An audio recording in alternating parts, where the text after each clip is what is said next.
Netflix uses, all of these are semi-supervised learning algorithms.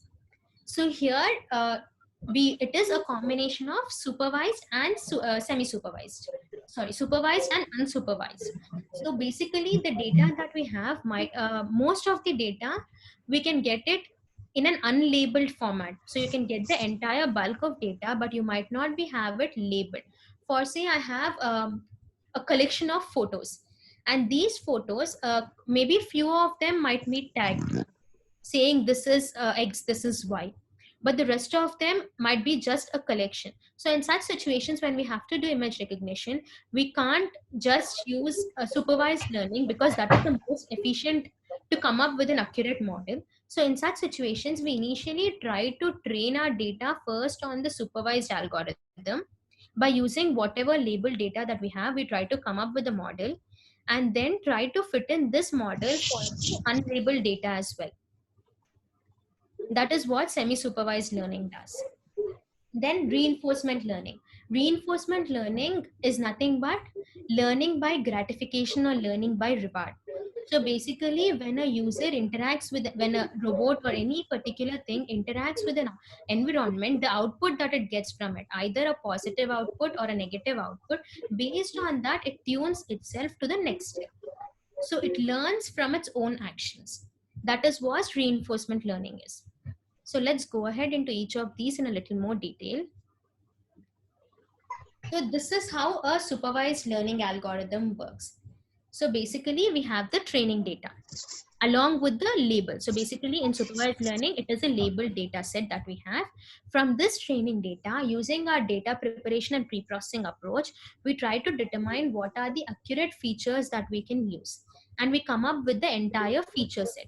So once we come up with the feature set that we have, we, using the labels, we try to determine a machine learning algorithm. And now this model is used for evaluation. Using this model and using the test data that we have, we try to evaluate the model. And excuse me, ma'am, please could you mobile with okay. So when we have evaluate the model, the evaluation happens using the test data. So once using the test data, when we evaluate the model, if any changes have to be done, if the model has to be tuned to improve the accuracy of the model is improved after running it on the test data. So now when a new data is coming in, for the new data, we have the input features. So using these input features and running it on this particular model that we have developed, we come up with the labels that we are predicting. So that is what supervised learning does. So supervised learning is basically classified into two different types. One is classification and one is regression. So the end goal of supervised learning would be to predict the output variable. So this output variable can be of two types. Either it could be numerical values, or it could be categorical values, like for say I am supposed to predict how is the weather today. The weather can be either sunny, humid, rainy, cloudy. So there are a set of values that the weather attribute can take. So such kind of data is called as categorical data. So for determining categorical data, for classifying categorical data, we are using the classification algorithms. And for dependent attributes which have numerical data, we are using regression models. So there are various kinds of classification algorithms and various kinds of regression algorithms, but due to the time constraints that we have right now, we wouldn't be going into each of them in particular. But let's see an example of how the classification algorithm works. For say I'm taking handwritten digits recognition.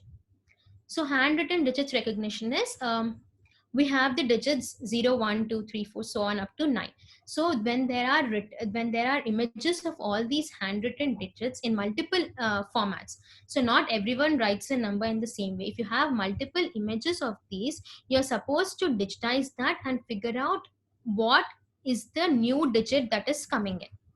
So in such kind of models, what do we try to do is using each of these image samples that we have, we bucket the data into clusters similar to something that you can see over here. Each of them is grouped into multiple clusters, and when a new digit is coming in, we try to map the features of that digit and compare to which what is the closest cluster that this particular digit can fit into. Based on that, we give a particular output for that particular input that is provided. And coming to regression models can be used in stock markets or demand forecasting. For say, we have the current product, we have a stock, and we have the product that is being sold. So basically, we have this data for the past 5 years. So now when a new input data is coming in, using a simple linear regression, a simple y equal to mx plus c, you can actually figure out what is the expected output that it is going to have. So expected sales that a product can have. And based on that, you can also maintain your inventory. So most of the inventory management and stock predictions and sale predictions are done through the regression algorithms. Any questions in supervised learning?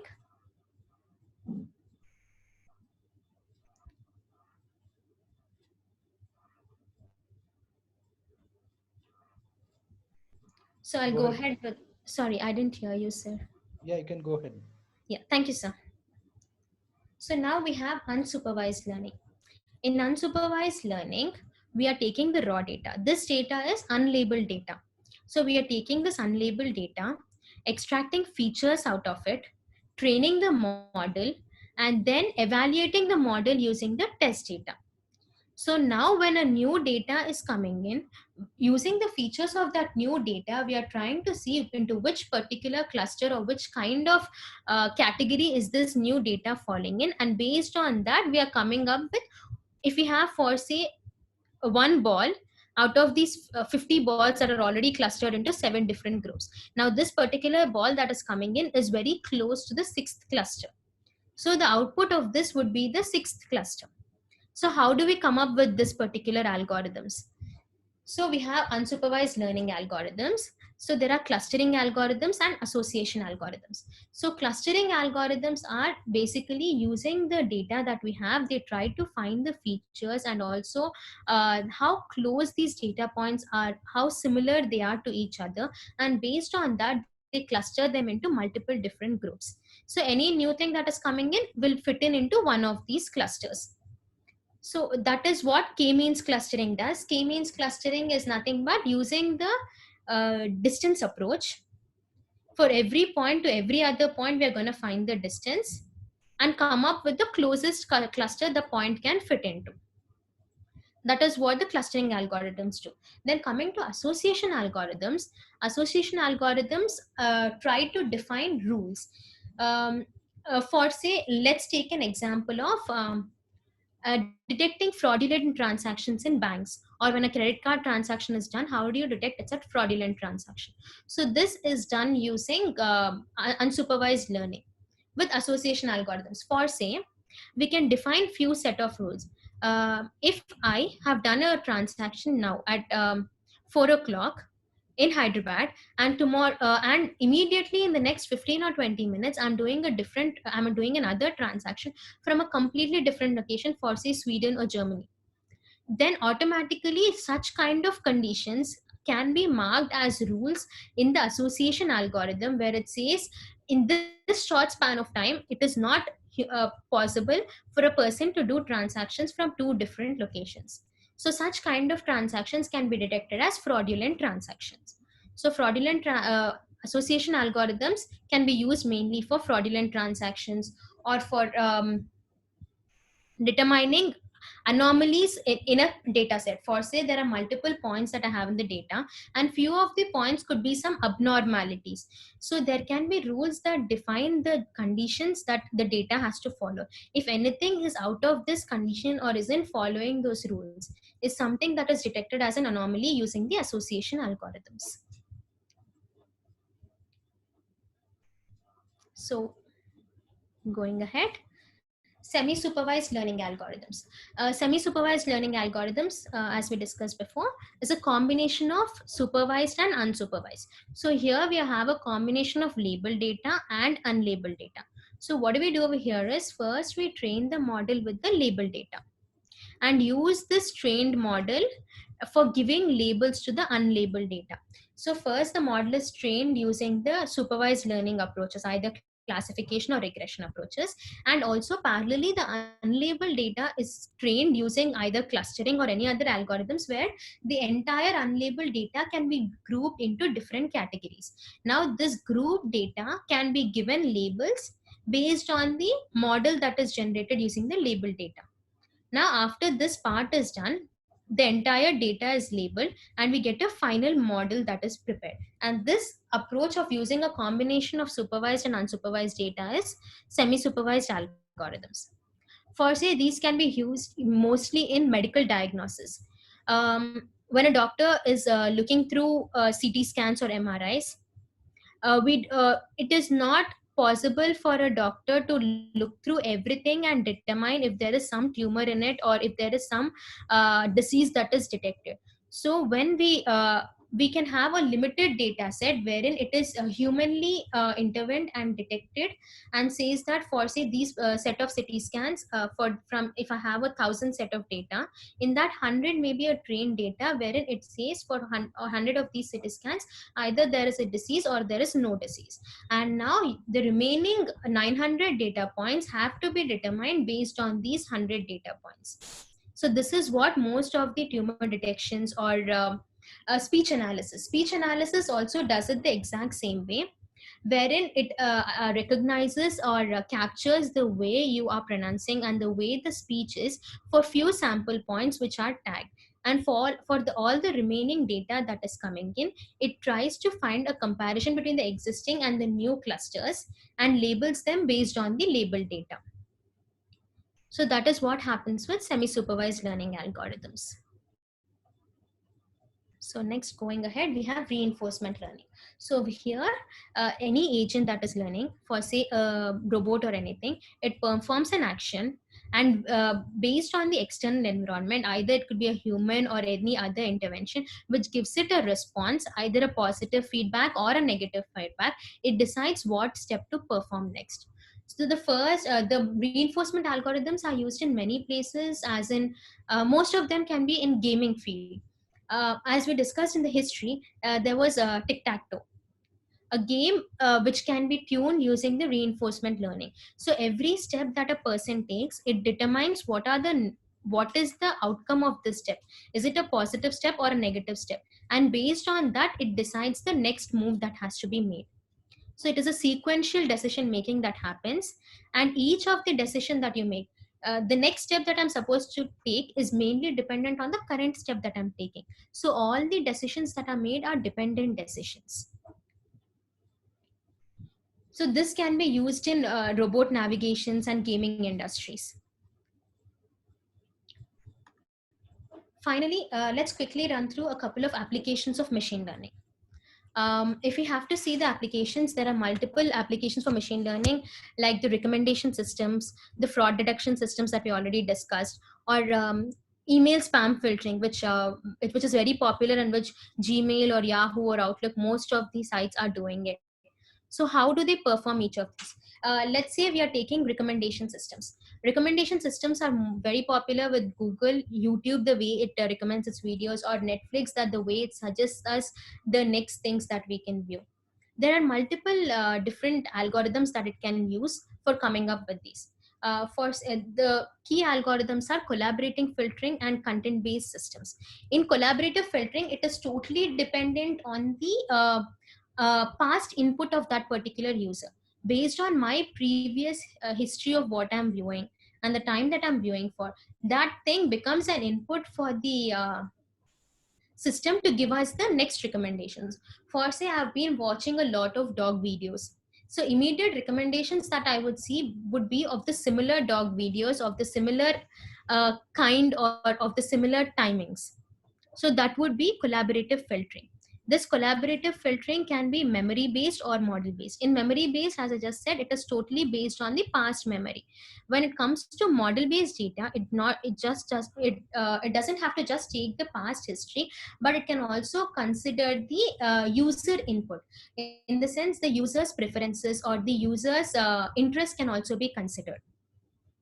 So most of these Netflix or all the other sites that we have taken the user data as an input. They ask what is your age, or what kind of things are you interested in. All of these becomes a source for the model to use it as a feature to determine the best outputs that it can come up with. So that is how the recommendation systems work. Now, the email spam filtering. In email spam filtering, also, Gmail, Yahoo, Outlook, all of these filter the emails based on the content that is already there. So, if there is already a trained set of data which says which is spam and which is not spam, using that and using the content in the email. So either the words in the email or the sentences or the specific distribution of how the words are being used, all of these become an input to determine if a particular email is a spam email or a regular email. And also we can use rule based filtering, wherein we can have a set of rules which say that if these particular kind of words are found of, or these particular kind of sender IDs are found, you could mark them as inappropriate email or spam emails. So all of these are rule based filtering approaches for email spam filtering. Now, coming up to image classification, Google Photos and also Facebook on what kind of feeds that it has to show are all based on image classifications. In Facebook, if we have an image, it not just when we give hashtag, it just doesn't take those particular things to categorize the image into that particular feature set, but it also uses the image recognition approach to figure out what is the metadata within the image. So based on the metadata within the image also, it tries to give you next relevant searches. So for say I'm looking into too many some beaches or too many outdoor camping places, the immediate suggestions that I would be getting would be something similar to that, or some tourist places that I could visit based on this. So it uses a neural network approach where it takes multiple hidden layers for determining what can be the best result that you can give as an output. So the hidden layers could be either the metadata in the images or the rules that we can come up with. If a person is seeing something of this sort, the immediate actions that the person can do would be either visiting a new place, or either book a hotel for a new place, or find a destination spot in a new place. So all of these could be some relevant results that we would be seeing when we search for something of this sort. So this is what happens with image classification. And fraud detection and risk detection was something that we just discussed. So, yeah, that is it from my side. If any questions, please feel free to go ahead.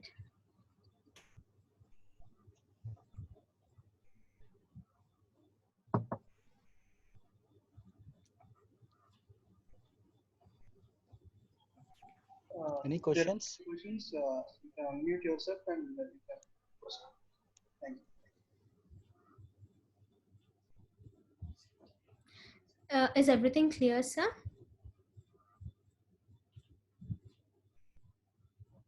Yeah, clear, ma'am. You can go. Okay. Thank you, everyone. My colleague Yashwanth would be taking up from here. Thank you.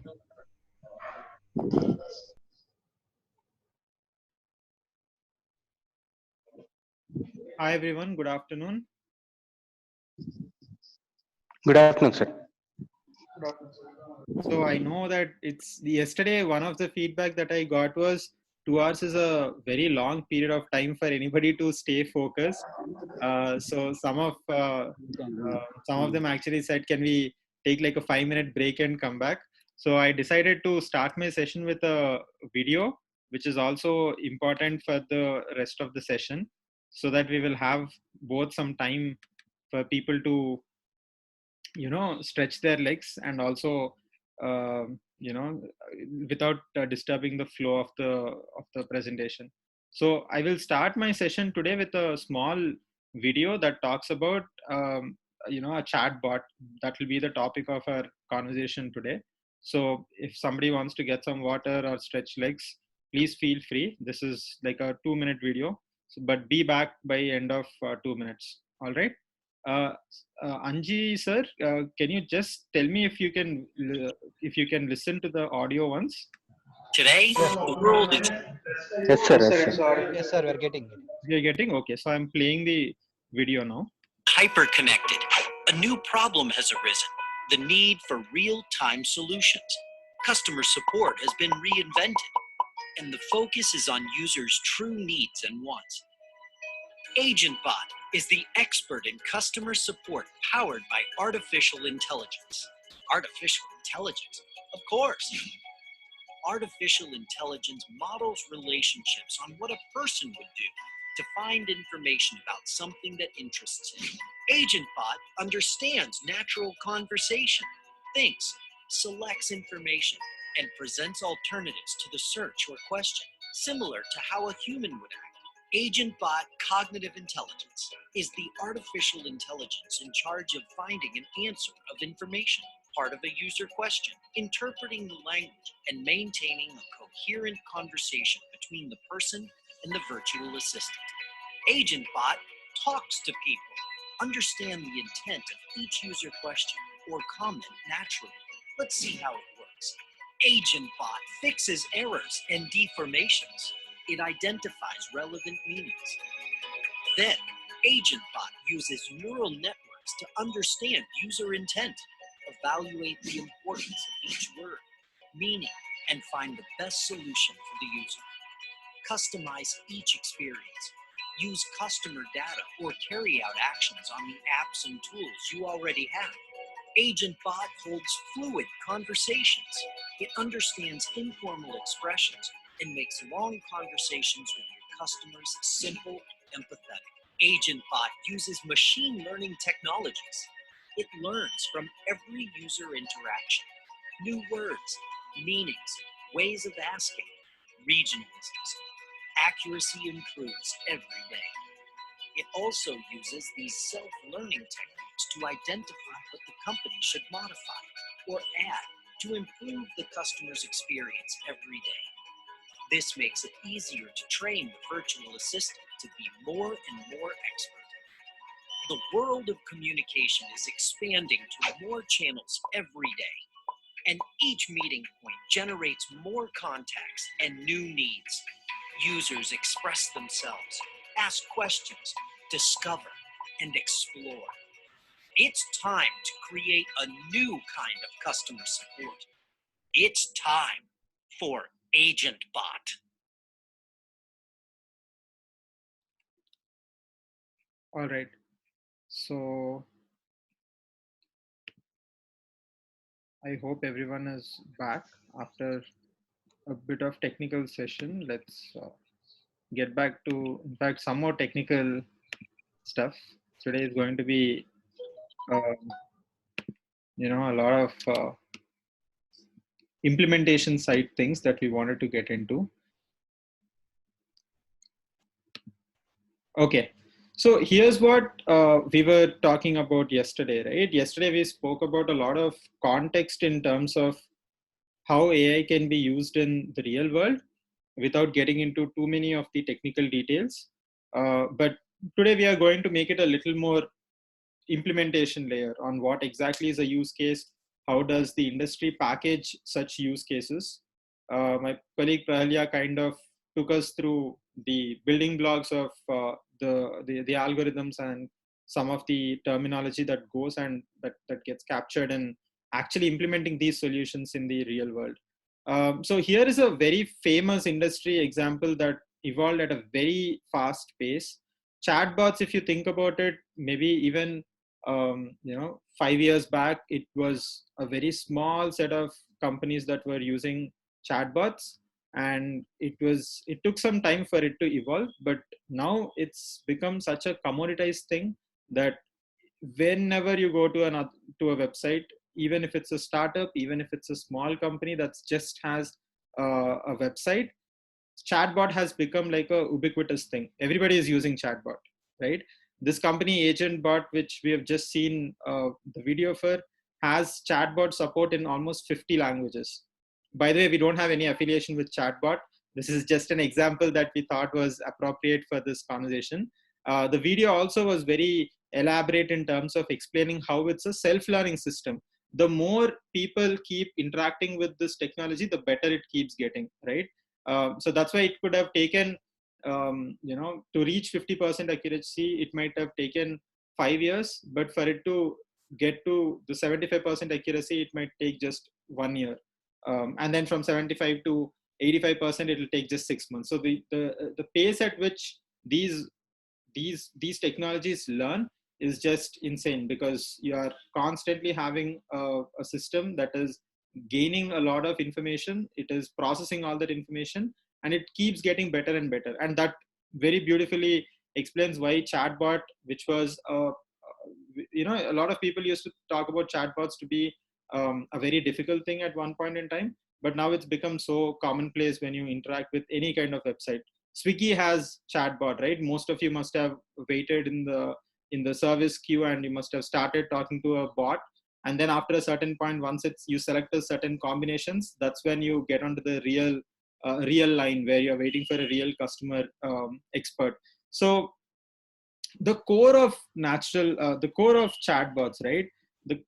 That's basically the natural language processing. So like you can see in the second point here on my slide, natural language processing becomes the core of chatbots. And it is, even though it was around for quite some time, the real level at which it's coming to a human interface or something that can be spoken in a real life situation has only recently come about. So let's go into some details of how natural language processing actually behaves.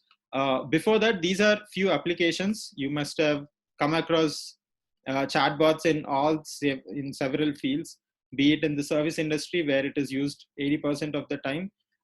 You could start with a preliminary set of questions, understand what the customer wants, and then basically put a human in front of them without wasting a lot of time. It's also a way to engage the customer even before he starts talking to to a real human being, right? Because if you remember the olden days, the beginning of a call used to be, what is your name and what is your problem and what kind of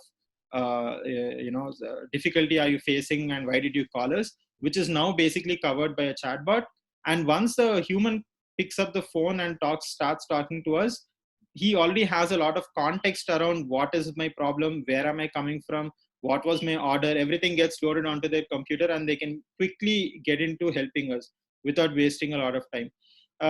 So we will get on to the next set. So these are the 4 categories in which chatbots are generally present, right?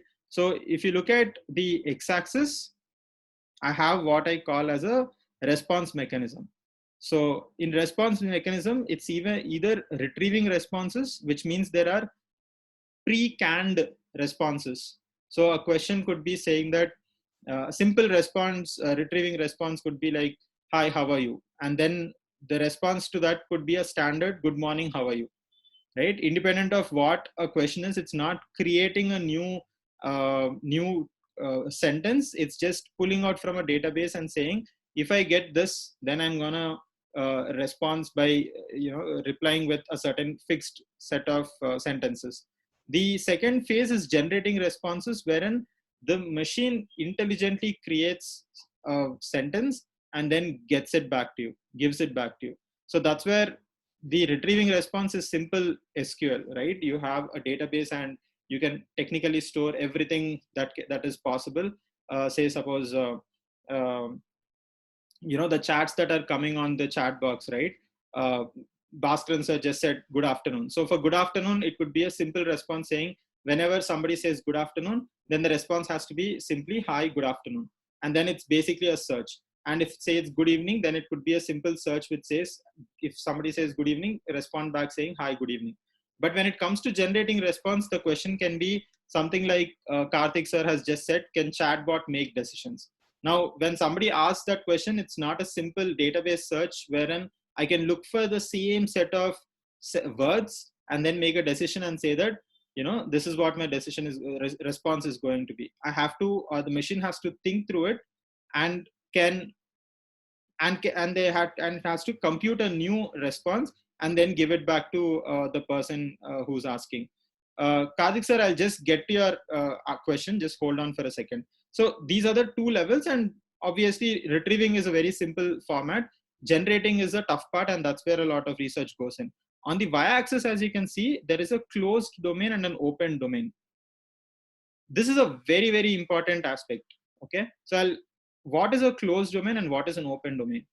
A domain is a subject. You're talking about a specific field in which the conversation is happening. For example, in a classroom, say you are talking about the subject of the subject that you are teaching could be mathematics, right?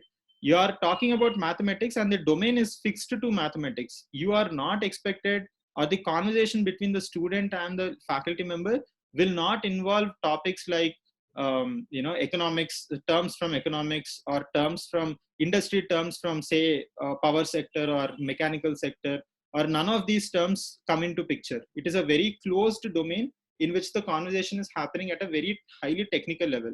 Open domain, on the other hand, is broad conversations that can last from anywhere to anywhere, right? So I'll give you a beautiful example that I picked it up from one of the podcasts. I'll refer to that podcast at the end of tomorrow's presentation. I'll give you a set of good blogs and podcasts that you can listen to and you can follow to get more information on AI. Here is a simple question, right? So a robot or a chatbot is asked, what's the name of the president, right? If you are two friends who are talking, when somebody asks that question and says, who's the president, your first response would be President of India, right? And you would answer with the President of India's name. But if it is a chatbot, it has no clue of the context. It has to really think through in which location are we presently, is the question coming from. If it's a US question, then the answer is different. If it's a question that is coming from Indonesia, the answer is different. So for different context, the answer could be entirely different. And this simple question is requiring so many parsing through the, through several attributes of that question needs to be taken into factor. It is not just the question, who is our president? There is a lot of data that is hidden. There's a lot of context that is hidden that makes it very, very difficult for a chatbot to respond to that question, right? So this information that is hidden from the actual framing of the question is what you call as metadata, right? And in open domain conversations, it is impossible. It is actually proven to be impossible to build a system which can understand the context in whatever way possible. Simple example: if I ask you, what is, do you have a USP, right? For an entrepreneur, when somebody says, do you have a USP, it means what is your unique selling point. But the same word in USP in a different context could mean, unsupplied, uninterrupted supply of power. UPS is what you generally call it, but it could mean the point that I'm trying to make is, if your domain is open, if the more expansive the domain gets, it gets so difficult for you to have a good chatbot. So in the context where we are, so I've put in some context here. So Ask Disha, how many of you know what Ask Disha is? Can somebody type it in? Have you heard of Ask Disha anywhere? I'm sure everybody knows Alexa. Anybody knows Ask Disha? All right. So Ask Disha is the IRCTC chatbot. When you talk about an IRCTC chatbot, just think about the domain we are looking at, right? It is very specific to railways. So you can train your bot in such a way that if the traveler or the consumer or the customer asks a question, says, I lost my ticket, it clearly understands that, okay, it's a railway ticket. It is something that is happening in the future. This guy still wants to travel. He's traveling with Indian Railways. It has a bunch of information. So the next question would definitely be, all right, so do you have a date of travel? What is your origin destination? Do you remember your PNR? And so on and so forth. So there's a response that it builds because the context is very clear. But just imagine of you asking the same question to an Alexa.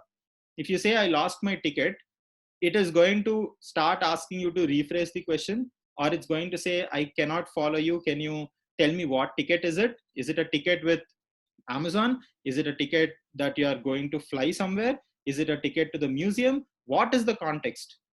Right? Alexa would not understand that. It would just give up and say, I don't know what you're talking about. Or here are the search results that I found when somebody searches for I lost my ticket. Right? So that's generally how the context and the response mechanism will make problems difficult. What is the easiest is a rule-based system wherein it's a simple matching. It's like talking to a child. You ask the child, what is your name? There is a standard response. You ask the child, which class are you studying in? There is a standard response. Your father's name, there's a standard response. So it's basically stored as a pair of question and answer. So that's your rule-based system. Very easy to implement, but there is no flexibility around it. The intelligent machine is hard to achieve, wherein you have to train. So that's where the corpus comes into picture. How do you train a system to understand language, process it, and respond in an intelligent way? That's your intelligent machine, and that's what we will touch upon in the later slides of our presentation. That's the topic of our discussion today. And with Alexa, it is a general AI. The context is wide, and it is trying to generate responses by itself, right? So this is where Alexa is. That's the reason why Alexa has a lot of constraints, and whenever you're talking to it about a particular topic, many times it comes back to you and says, here is the search result for it, or this is what I found, right? Very commonly happens with Siri. So what is the core of all this? What is natural language process? I know there's a lot of text in this slide, but bear with me. I'll try to break it down and explain you what exactly how you can think of NLP. So here is so suppose you want to, you have Amazon as your e-commerce website, and you want to buy something, or a woman wants to buy some shoes for her husband. Now imagine that there is no search engine. There is, you only have a voice responsive Amazon bot, right? So it's going to say to the bot that I'm trying to find a new pair of black shoes for my husband. Now, what is it that the system has to understand from here? There is only one aspect that it eventually comes out as an output. It has to come up with a search query, right? So a search query is very simple. It has to say, all right, I'm searching for something, and I have to search in a certain area, and these are the constraints in which I have to search, right? That's what the Amazon system has to figure out. So within this 2 lines that you can see, I'm trying to find a new pair of black shoes for my husband. It's quickly going to pick up the word find, and it's going to make it into a search query. It is going to look for shoes. It is not going to look for clothes. It's not going to look for ties or belts or anything. It is going to have a where condition that says the product name has to match with shoes, right? And it has to look for the color black, right? So these are the attributes that it picks up and says, this is my search query, search criteria, and I'm going to bring in all this information and run a very simple SQL search query on my database, and you're going to get one information. Now, there is one more information that is hidden in this lines, right? Are you going to show that person shoes for a man or for a man or a woman? That's your husband part. When somebody says for my husband, the system also has one more criteria attached and says show only, where condition will have one more clause that says your gender, the gender of the search, whatever you're bringing out, has to be for a male gender. So the 2 lines is analyzed and basically processed into a set of search criteria from which your database is going to get picked up. The database is going to search and come up with your search results. So that's what we are going to do. So the key ideas that it needs to pick up is, what is it that you want that you can pick up from this information by understanding all the keywords out of the sentence. So keywords is the core of understanding this, right? So it has to figure out that black is a kind of color. There is no way where the line said, I want to choose black color shoes. It has to understand that black is a color, and it is not black is not an object, it's a color. Shoes is an object, and shoes has black as an attribute, right? It figures out that shoes and black are connected. You cannot have black in shoes. It has to be shoes in black color, right? So it also has to understand the direction of what is an attribute and what is the object. So in this case, the shoes is the entity, or the shoes is the object, and black is a characteristic or an attribute for that particular object, right? Right. So here are a bunch of training models. Supervised learning and unsupervised learning is something that we have already touched upon. Let me jump into knowledge graph. We have also spoken about knowledge graph in brief yesterday, but it comes up very beautifully in this context of natural language processing. When I said black shoes, right, you would have a node. One of this is a, you can see a bunch of nodes here. One of them is a node, and it would have attributes that says this is a black color attribute. Now, when you say shoes, somebody can call it as boots, somebody can call it as, you know, chappals or sandals, or there are a bunch of things that are similar in the way it could mean, right?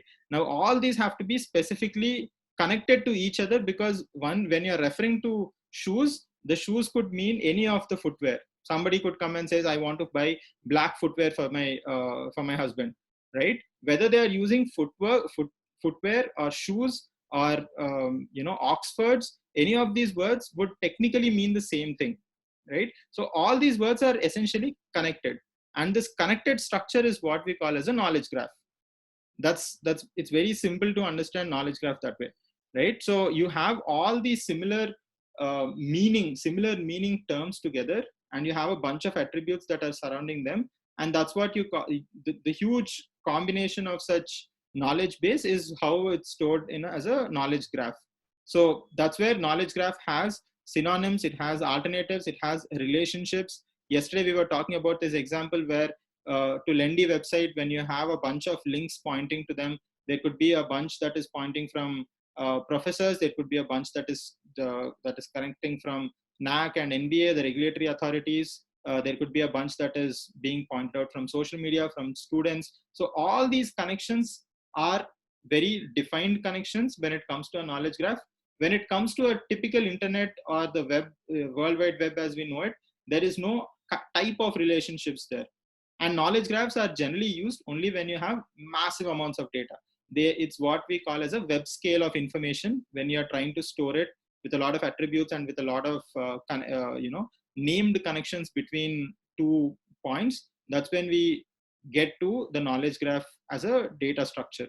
The third section is where you want to understand the fundamental meaning. So fundamental meaning would include everything from you know, what is the pattern of speech. One of the aspects that a lot of NLP experts work on is identifying the slang of speech, because if you look at it, the American version of speaking English is very different from the British way of speaking English, as a standard example, right? The Indian English is another third category. So if there is a system that has to understand the slang and the differences, you can figure out metadata about regionalism. For a human being, when he is interacting with an American, it's very, very easy. It's almost subconscious for him to figure out that, okay, here is an American customer that I'm servicing today. So the customer support person would quickly understand that, okay, here is an American guy who's asking in a certain way. So I would convert all my responses in an Americanized way. I would quote him prices in dollars. There are a bunch of things, right? You would ask about the weather in the US. You know that the weather is probably snowing today in US. So you would talk about the snow in the US. So there's a bunch of things that gets initialized just by hearing the accent with which that particular customer has called you with. But when it is a bot, when it's a chatbot, it has to figure all that by literally going through you know, algorithms that define and say that, all right, this is how an American would speak English, and this is what you should load when you're talking about the metadata, and your responses has to be aligned to that particular user. When it comes to talking to a French guy who is speaking English, the accent would be entirely different, and you have the system has to identify and respond to it accordingly. So all this fundamental meaning and constructing rules, really understanding the language as how a human being would understand, is where the lemmatization and tokenization comes into picture, where you're breaking down sentences. You have a construct of grammar. From grammar, you would pick up the keywords and then build a image in the mind saying that, all right, this is how things are moving. It's not just words that are in picture, but it is the verbal patterns that go along with it. One standard example is, there's a word that you call as bucks. When somebody in the US says, how much is it? The response would be $50. The word bucks is a very strong signal that that particular speaker or that language user is from a North American, geography. Bucks is not generally used anywhere else. There are probabilities at the end of the day, but if somebody creates a sentence with the word bucks, the probability that it comes from a North American geography is extremely high. When somebody else uses a word like quid, Q-U-I-D, quid is generally an English reference or a British reference to money, right? So when somebody says quid in their sentence, there's a high probability that that person is actually coming from a British Isles category. So the fundamental meaning of this terminology is what goes into a lot of advanced NLP systems. All right. So here we will quickly, this was another input that we got from yesterday. This was part of our plan anyway. So some of the audience wanted to get an insight of what kind of tools can we use when we are doing artificial intelligence related work, machine learning related work. So here is an example of how a chatbot can be built. We will get into some of the details. For the ones who are non-technical, you can just understand the concept. You don't have to know Python.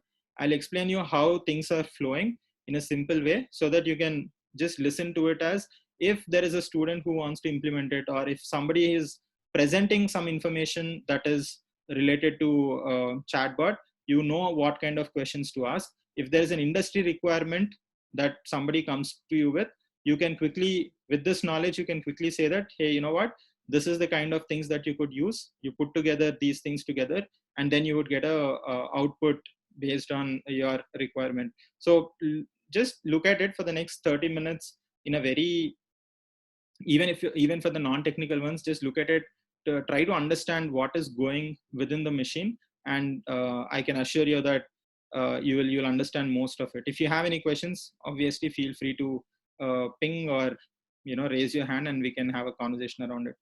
All right, so we will take the example.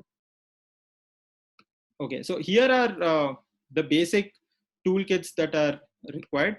The most important toolkit when it comes to natural language processing is NLTK, right?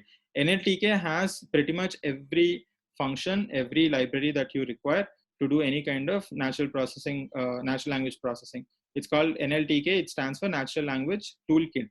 Okay, this is a open source software, so you can pretty much use it in your chatbot projects, your student chatbot projects, and it is extremely strong. A lot of real industry industry applications of chatbots actually use this as a backbone, right? So the first point when it comes to text processing is you have to figure out what is the corpus of information that you are going to load, right?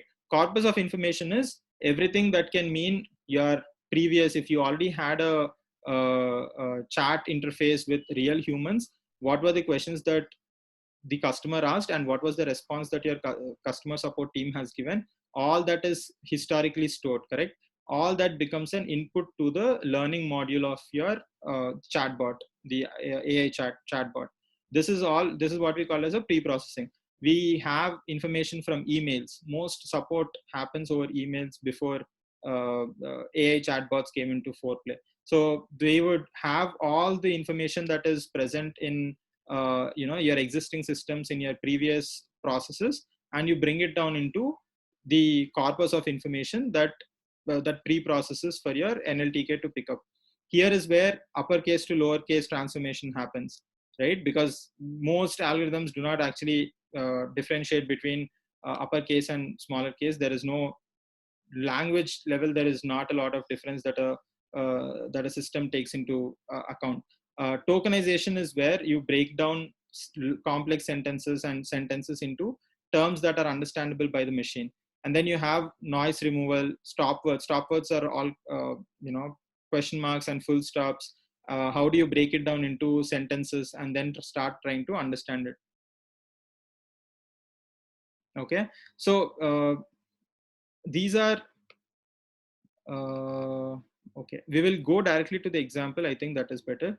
Okay, so this is step one, right? So here we are analyzing an example where you take in a Wikipedia chat page. It's a page on chatbot that you want an AI chatbot to completely understand, so that if you ask questions to that chatbot, it will be able to respond, right? That is the use case that we are going to pick up. So I hope the problem statement is very clear. What we are trying to do is we are loading one page of Wikipedia into the AI chatbot, and any question that a user can ask, it can ask, okay, what the definition of chatbot, it can say when was the first chatbot created, whatever question that a user wants to ask, they can ask the chatbot, and the chatbot has to respond back to the user in an intelligent way with the information that we are giving from this Wikipedia page. That's what it is. Now, technically, that Wikipedia page could be anything. It could be multiple sets. It could be the whole Wikipedia downloaded into one database. You can load it into a chatbot. It only takes a substantially lot of longer amounts of time to process that, break it down, and create a knowledge graph out of the entire Wikipedia. And then it starts responding to the questions that an AI chatbot can give. So it's a scalable thing, right? So it can, once you know how to process one wiki page, you can give it 10,000 wiki pages and 100,000 wiki pages, and it should be able to answer your questions. So the first step of this is importing all the libraries. The entire thing is written in Python. So first thing is, import function is very simple. It basically loads all these libraries, and it loads all these packages onto your onto the programming domain. So NLTK is the natural language toolkit. NumPy is where your Python with numbers. That's where most of the machine learning algorithms are supported. And then you have random and string, which are processes for string processing and random number generating aspects. So that's your first step. You import a bunch of libraries. The second step is where we give the chatbots. So you basically load this entire wiki page into a file that says that you can call chatbot.txt, and you have the corpus that is ready for the system to start picking up.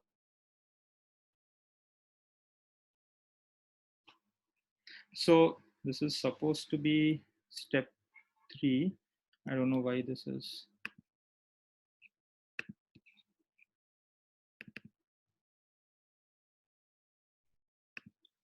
Okay, so here is the next step, which is reading the data.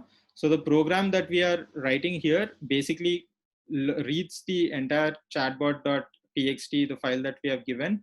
It converts everything into lower cases. You can see this, right? Raw equal to f.read is basically reading this entire chatbot and storing it in a variable called raw. It is converting it into lowercase letters, and then you are using PunKT, which is the toolkit for for breaking for the tokenizers, and WordNet is another library that is also used for figuring out words and comparing synonymous words and alternative words into one set. So you have the sentence tokenize, which means the entire page is converted into individual sentences using the stop words, which would be commas, full stop, and commas, full stops, exclamatory marks, any of these punctuations that go in. Word tokenizers is basically a space-based conversion where each word is basically broken down. This is used to figure out how many times is a particular word used, how important is that word for that particular page. So for the first sentence, the sentence tokenizer could break it down into the first line itself is a chatbot, also known as a talkbot, chatterbot, dot. Everything is one sentence. Word tokenizer would break the same sentence into multiple words. A chatbot is one word, and then you have the open parenthesis, and each of these words is basically stored as one large array. So the sentence tokens basically breaks down into individual sentences. The word tokens breaks it down into individual words. The second step is pre-processing this raw text, right? So this is where a function that is wordnet lemmatizer is used, and lemmatization is basically converting a bunch of similar sounding words into one word. For in this example that we have, it could be good, better, best, awesome, amazing. Any of these things for the computer, it's the same, right? Great could be one word. Everything is basically meaning the same word. So if somebody asks a question like, is it good, is it better, is it best, all these things eventually means a positive word which is mapped to the word good. So instead of comparing each and every word with what the meaning of that word is, the system basically stores it as one, it all connects to one node which is having a positive attribute which is called as the word good. So this kind of dictionaries where similar meaning words are computed and stored together is what your lemmatization step is. So this is a pre-processing of the raw text. The next step is your keyword matching. So this is where you're initializing the system, right? So when somebody comes in and says, what should be the first response from the system? Somebody says, hi, how are you? And then the system has to wake up and say, okay, greetings, or hi, or you also should respond by saying, are you talking to me? What is it that you want to first response be? So this is more like a initializing step wherein you hard code what is it that the system has to first respond with. So until this step, we have basically processed the entire information. We have converted into lemmatized tokens. We know what is the kind of information that is already stored in the database, and we have come to a point where we have initialized the data. Now is the generating response part. Now that you have converted it into one large graph, one large set of information, where all this is done by the NLTK system itself, right? By the library itself. It converts all this information that you have in the corpus into a bunch of connected words, into connected. It converts it into a knowledge base, into a knowledge graph, and then it starts generating response from the questions that you ask. So all the questions that you ask will become queries, and it will start generating response. It will start putting together using a TF-IDF vectorizer. It's simply put, it's basically a text, a response creating library, which looks at the question that is being asked, looks at the responses that it can create, and come back to you with the best possible answer, right? So if the question is, when was the first chatbot created? It looks at the knowledge base, understands and says, it is asking for a timeline. So it looks for the entire timelines that are present. It will look at the first time something has been created. Because you said first chatbot, it looks for chatbot. It looks for the time or the year in which it is being created. And it quickly responds by saying, okay, the first chatbot has been created in that particular year, which it gets from the corpus of information. So this creation of this sentence is where TF-IDF vectorizer comes into picture. Any sentence creation, any response generating aspect is brought in by this scikit, which is the with the library called as TF-IDF vectorizer. One important aspect here is when there is no response that it can come up with, when it doesn't find anything that is present, which is most often the case, it comes up with a very simple response that says, sorry, I don't understand what you're saying, right? So this is a function, or this is a response that is again hard coded and says, if you are not able to come up with a particular response, you have a basic response that says, I don't understand, can you come back to me again, can you ask me another question? This is where this, for a Siri or an Alexa, is typically it goes and searches the internet with the same matches, and it basically relies on the search engine algorithm to come back with a useful response instead of it going through the knowledge base once again. So this is typically how a flow of implementing a AI chatbot works. We have ran through it very quickly. It's not supposed to be with so much of coding in it, but I want you to understand the idea behind how this can be done if you or your students wants to implement it. The last step is what you're going to close the conversation with the user. Sometimes it can simply mean that, these are regards or thank you or bye or whatever it is. You can initialize that as well. So you have four phases. One is your initialization or greeting step. The second is understanding the question and responding using your TDA, the vectorizer, the sentence generation one. And then if you don't know what to respond, then you're having a default response that says, repeat the question or ask me a different question. And then the last part is regards and closing it. The first two steps are basically pre-steps where you are processing the information that you're gathering, converting it into a knowledge base and keeping it ready for any questions that can come that can be asked to the chatbot. So here is a implementation of that. It's just the same code that got transported here. It's a GIF image that we put in place just to give you a sense of what happens eventually. So something like a describe chatbot design would give you a response. It just picks up from the same database. Who's Alan Turing is another question. So it quickly goes and picks up that language, the relevant words and sentences that are part of Alan Turing, highest probability check, and it brings out. So like you must have noticed that while there is a lot of technical aspects that go into how the knowledge base is created, given these toolkits have evolved so much, there is not much that an end user needs to do. You just need to load the right kind of things, understand that such functions exist, and fire them up and tune them a lot. The tuning part is where a lot of time is spent by today's data scientists and today the AI scientists who are out there.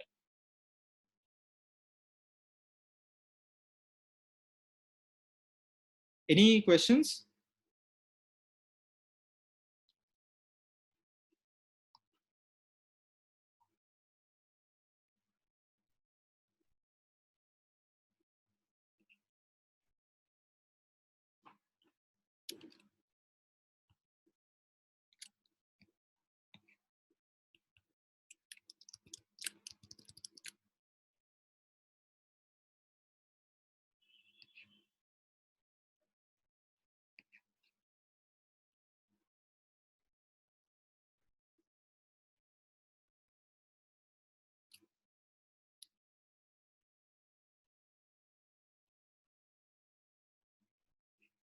Okay, we have Karthik sir. Okay, I'll start with some of the questions that were already asked. I unfortunately can't see people. Fine. So one question that got asked is, can chatbot makes decision? I mean, can they memorize? So when you say a chatbot, can they memorize? The answer is yes. They have it stored in a knowledge graph, which is basically a memory of, a memory of what is in the corpus. So it does make a copy of the entire knowledge which is in unstructured format, makes a copy of it, and then keeps retrieving it, keeps querying it whenever a question gets asked. I hope that clarifies that question. Another question is from, again, Karthik sir. The chatbots are not able to memorize a conversation already had. How can we resolve it? How can we resolve it, sir? The chatbots are not able to memorize a conversation that is already had. Okay, that how can it not memorize?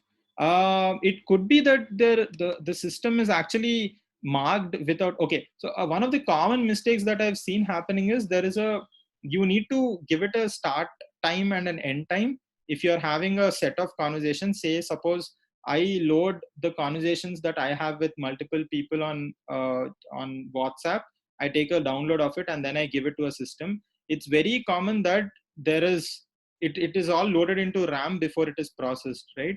So if the volume of corpus that you are giving to the chatbot is overwhelmingly large, then there is a possibility that the knowledge graph is not built in an accurate format.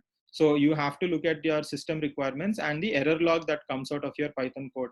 So if you are looking at engineering related problems as to how it is not happening something which is already part of the conversation, then I would suggest you look at the logs and see whether the system resources are enough. Bhaskaran sir asked a question if they can query the internet connection.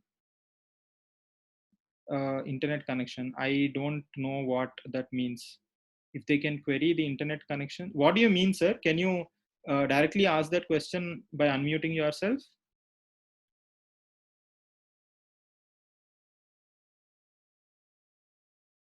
Okay. What is the raw data? Both raw data or raw text are the same. They are the same, Subhash sir. So raw data, okay. One basic aspect of chatbots that it makes it stronger than other, other systems is basically they can take a lot of unstructured data. When I say unstructured data, what Prahalya showed you when were talking about predicting the box office collections of a new film, that was pretty unstructured, right? You had clear columns that said what is the movie name, what is the release date, what was the budget. You had each of them in a almost like a table in a very clear format. Chatbots don't require structured data. That's where NLP comes into picture. So just imagine that problem. If it were to be solved by a chatbot, it would mean that you feed it a lot of articles from all over the news, all the blogs that are talking about these movies and entertainment blogs, throw it into the corpus, and then the chatbot should be able to create a knowledge graph. And when you ask a question like, what do you think the probability of success of this particular movie is going to be, it should be in a position to come back and say, hey, you know what, from this information, I feel that there's a lot of positive response that is happening in the market. So the chances of this movie being a hit is very high.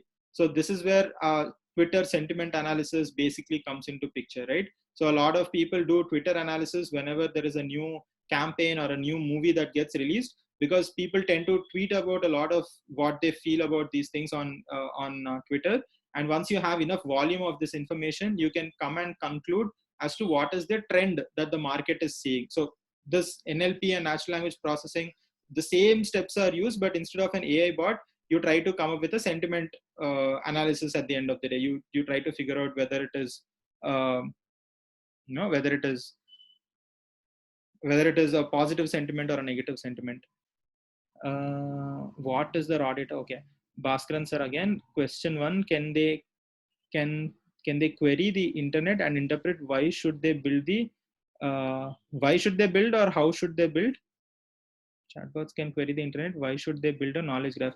Yeah. So okay. So the question is, why, if they can query the internet, why should they build a knowledge graph, right? So here's where it gets interesting, because like I was mentioning, when it comes to the internet, every connection from one, it's called a URI, it's a unique resource identifier instead of a unique resource link. In the internet, everything is connected to every other entity without any particular relationship, sir. So for example, you could just have a connection between my LinkedIn profile and my Twitter profile, but there is nothing that says that these are connected based on an equivalent system, or this is a social media connection is never really mentioned. And if you look at all the connections that are out there in the internet, they are massive without the qualifier of what kind of relationship you have. Whereas in a knowledge graph, the most important distinction is that in a knowledge graph, it is a qualified relationship. It can always say that the shoes has color black, right? So shoes is one entity, black is another entity, the has color is the relationship qualifier, right? But if it is, say, you and me in a Facebook kind of an environment, in a social network kind of an environment, it is going to be said that Yashwanth, okay, is connected to Bhaskaran sir, and the link between them is friend of, right? And then if Bhaskaran sir's friend is, say, Subhash sir, then it is going to be a link which says Yashwanth is the friend of a friend of Bhaskaran sir, right? So you can have transactional queries when you have a knowledge base. Can you hear me? I think somebody mentioned that you can't hear my voice. Anji sir, can you hear my voice? Okay. So Yes, yeah, sir. Yes, sir. We can hear you. awesome. So going back to the answer, why internet cannot be used? This is one of the, I mean, this has been a question that intrigued me for a long time, but you cannot directly query the internet because the relationship between objects is not qualified when it comes to internet. Internet is basically everything that is thrown out with just links which are one way. You say that this is connected to this, but you do not qualify what that connection is, what kind of connection is. But when you're doing NLP, you have to first figure out what is the kind of connections that are between two entities to make any meaningful decisions. So in fact, there is a concept called Web 4.0. I've been hearing about it for the last 10 years, but it hasn't really taken off in a big way. I think it's social media is still working on how to make those things happen. But in Web 4.0, you wouldn't need to create another knowledge base. All the knowledge that is in the world would already be in a knowledge base format, where we are talking about this huge information that is out there in the market. You don't have to again go through building a knowledge base. You can directly connect to these knowledge graph systems that are out there to take your information. I'll go to an example of what we are doing at Edwisely, and probably you'll get a better sense of what we are talking. No voice, the build knowledge graph. What is this? Okay, this is this. Chatbot is first and foremost a strategic tool for customer relationship management. Is it right? Okay, that's a good question. Is it a first and foremost a strategic tool for customer relationship management? It has been used massively for customer relationship management because it's a very, very strict condition. You have a very specific domain, and you have this beautiful application of AI that can replace a lot of human beings, at least at the first line of entry. But is it the, I mean, is it the only thing that can be used? Not necessarily. There are applications around, I mean, human interface is what it is, right? So there are systems where TVs get switched on when you are talking to them. That's an application of NLP, and that's an application of chatbot to an extent. Home management systems like Alexa, there is no customer relationship there. You are basically connecting all your switches and the entire home system to an automated entity, and through that entity you can basically talk and operate the entire house. Google Home, for example, is a beautiful example of this. So think about it this way, right? Chatbots are basically AI gadgets which convert what you are speaking in your natural language into a set of instructions. So think of it as, for the mechanical engineering folks, say you have to program a CNC machine to create some kind of a job. You have to execute a job, so you have to input all the values into the CNC machine and make it smoothen a particular piece of job, have some dimensions, you have to load everything in. But if you have NLP authorized, if you have an AI chatbot that is supporting it, you would directly tell it that, hey, you know what, I want a piece which is having so much of dimensions. I just want a block of solid metal which is with 5 centimeters by 4 centimeters by 2 centimeters. And the AI bot would understand and ask you questions like, all right, what metal do you want me to make it with? Is it going to be steel? Is it going to be aluminum? Is it going to be iron? What is it? And based on that, the system will program itself, right? Think about 3D robots, 3D printing machines, where you don't have to input any value. You don't have to do a CAD diagram and upload that module into it. It would directly understand what you're saying if you just talk to it through the gadget of AI chatbot, and then it would make it into a very structured response for the machine to react to. So we are still a little away from it, but Iron Man and many such movies show this example of a home robot where you just talk to it, it will understand and it will start making decisions for you. So you will have a bot that is responsive, that picks up what you are trying to tell, and it starts figuring out things and start helping you. So that's where that's the other side of chatbots, where it doesn't have to be just exclusive to customer relationship management, but also has multiple utilities in other aspects of human machine interaction. All right. Okay. So any other questions?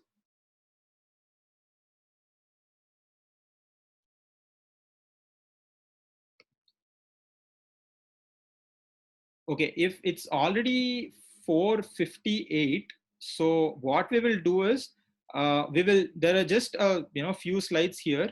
Can we run through that and close it for today? Anji sir, is that fine? Yes, sir. No issue, sir.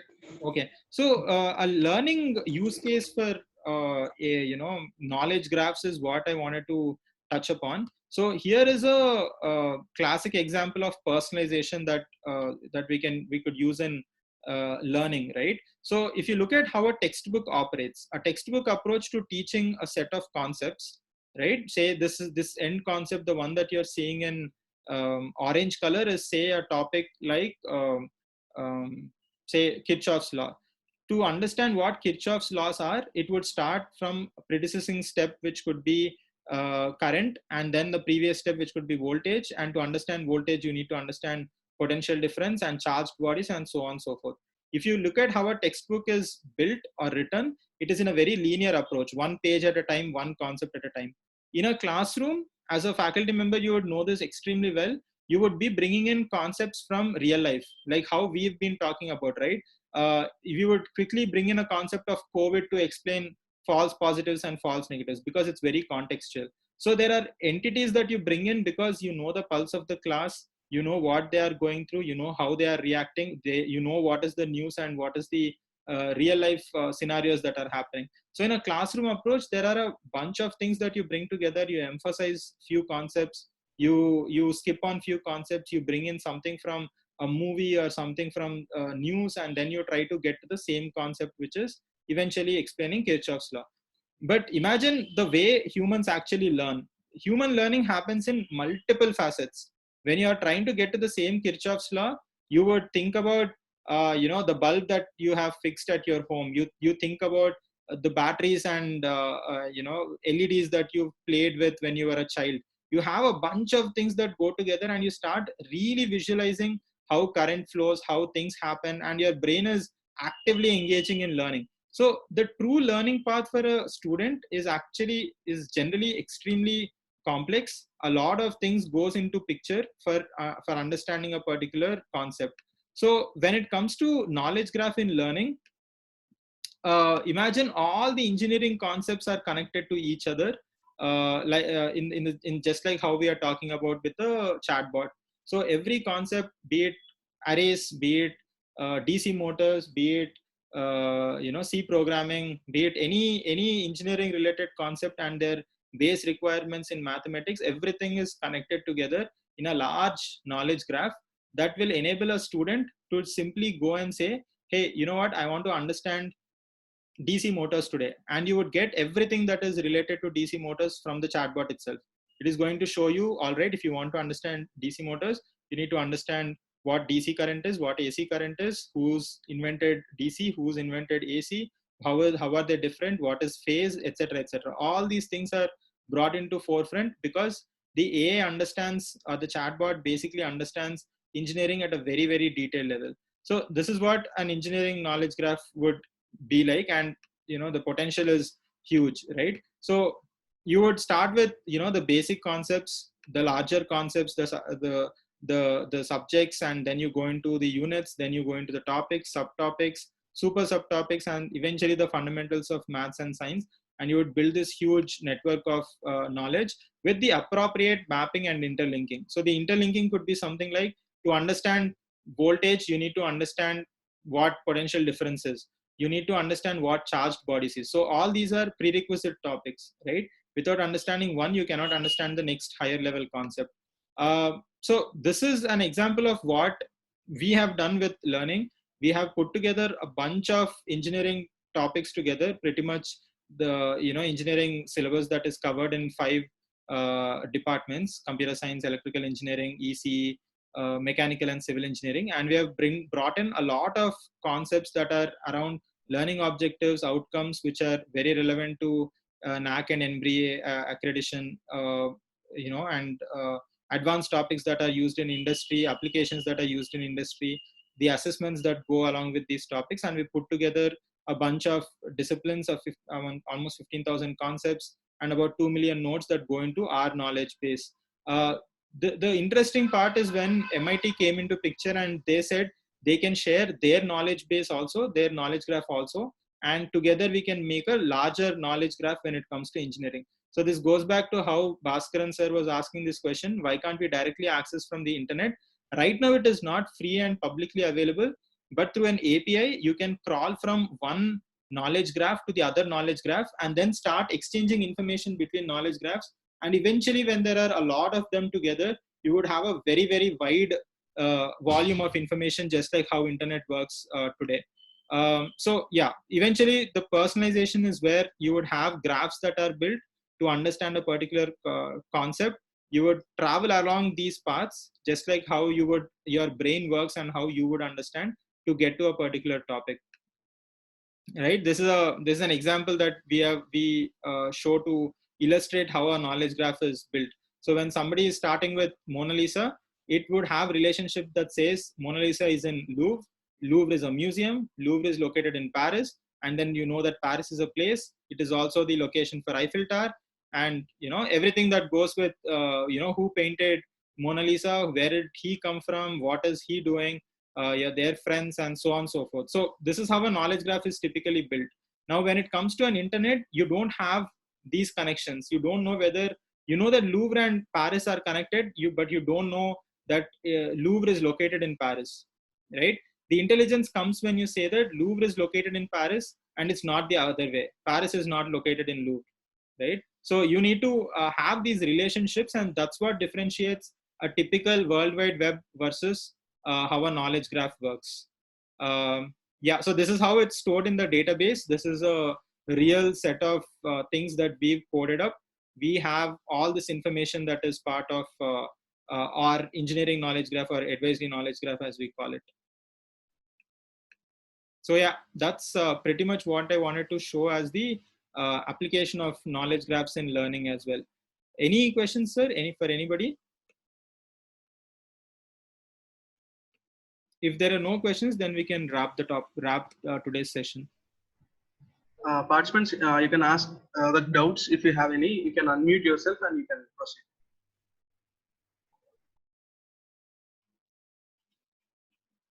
It's raining heavily in Hyderabad actually. Oh, okay, sir. So I think that's it, sir. No one is asking any questions. I request all the participants to please fill the feedback form, which was posted in the group chat box.